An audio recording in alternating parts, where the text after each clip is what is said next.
একটা মানুষ এত কিছু কিভাবে জানে? বলো মোহাম্মদ, তুমি কি চাও?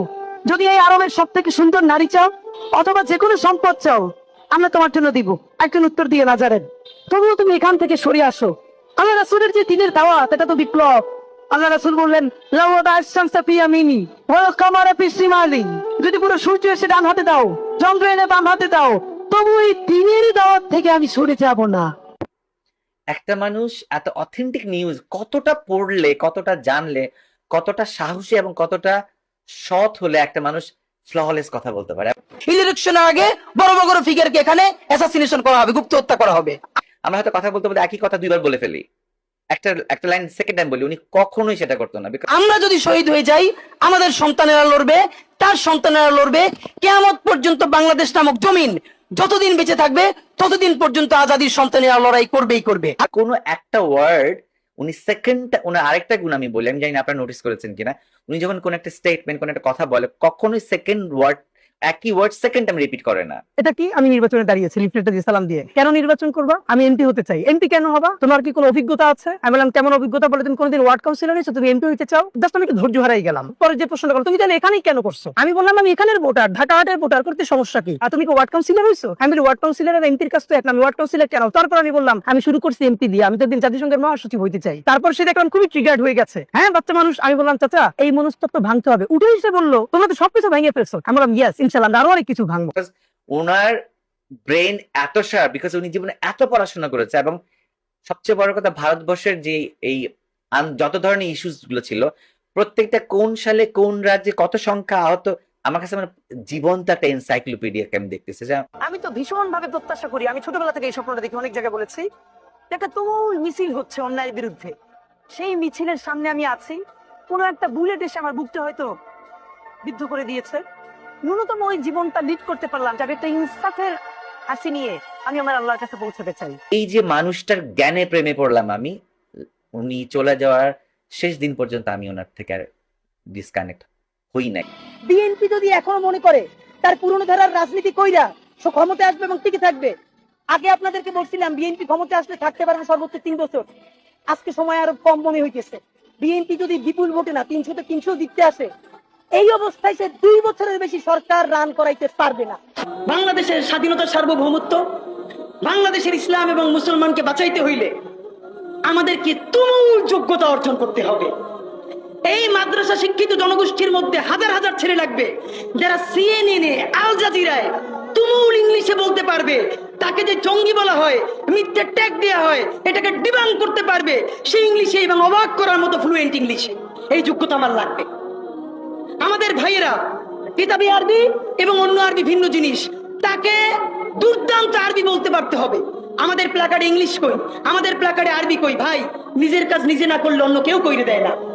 প্লিজ, আপনারা কয়দিন আমারে কয়দিন ওরে ভাই মনে করবেন, এরপর তো আমি আপনার বিপক্ষে বলবো, তখন আবার গাই লেবেন, এইটা কইরেন না।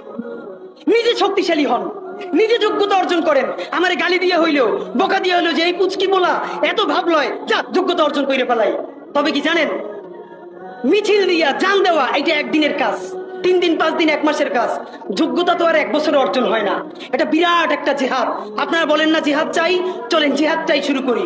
সেই জিহাদটা হইল, একজনের সব করার দরকার নাই। এই দেশে আমাদের অনেক মাশাআল্লাহ আলেম হইছে।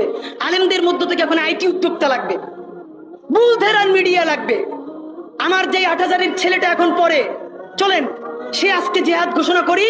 আগামী 5 বছর পর, আগামী 10 বছর পর আমি এমন প্রতিষ্ঠান গড়ে তুলবো যেইটা শুধুই ইসলাম আর মুসলমানের প্রতিষ্ঠান না, এটা আপামর বাংলাদেশের প্রতিষ্ঠান হবে।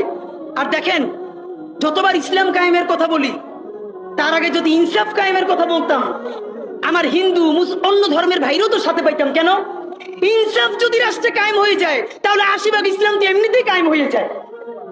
তাহলে আগে আসেন ইনসাফের রাষ্ট্র বানাই, যে ইনসাফের রাষ্ট্রে সকল ধর্ম, বর্ণ, নারী, পুরুষ আমাদের অংশীদার হবে। ইনশাআল্লাহ ইনসাফ যদি কায়েম হয়ে যায়, সেই ইনসাফে যদি কারো খিলাফত আকাঙ্ক্ষা থাকবে, আলহামদুলিল্লাহ হইতে পারে। বলেন তো, বলে একটা কথা, হাসিনা কোনটা বেআইনি কাজ করছে? না, হাসিনা একটাও বেআইনি কাজ করে নাই। সে সমস্ত হত্যা, গুম, খুন এই সংবিধানের আইনের ভিত্তিতেই করছে। সে এই সংবিধানকে ডাস্টবিন বানিয়ে তত্ত্বাবধায়ক সরকার বাতিল করেছে, যা ইচ্ছে করে তাই করেছে। এবার তো সে তো বেআইনি কিছু করে নাই, কথা তো সত্য। আমার বিএনপির ভাইদের প্রতি শুধু একটা আফসোস লাগে, কারো কারো দেখি ৭২-এর সংবিধানের প্রতি তাদের কি গভীর প্রেম। বেগম জিয়ার মৃত্যুর সাথে সাথে বাংলাদেশের রাজনীতি থেকে বিএনপি বিদায় ঘটে যাবে।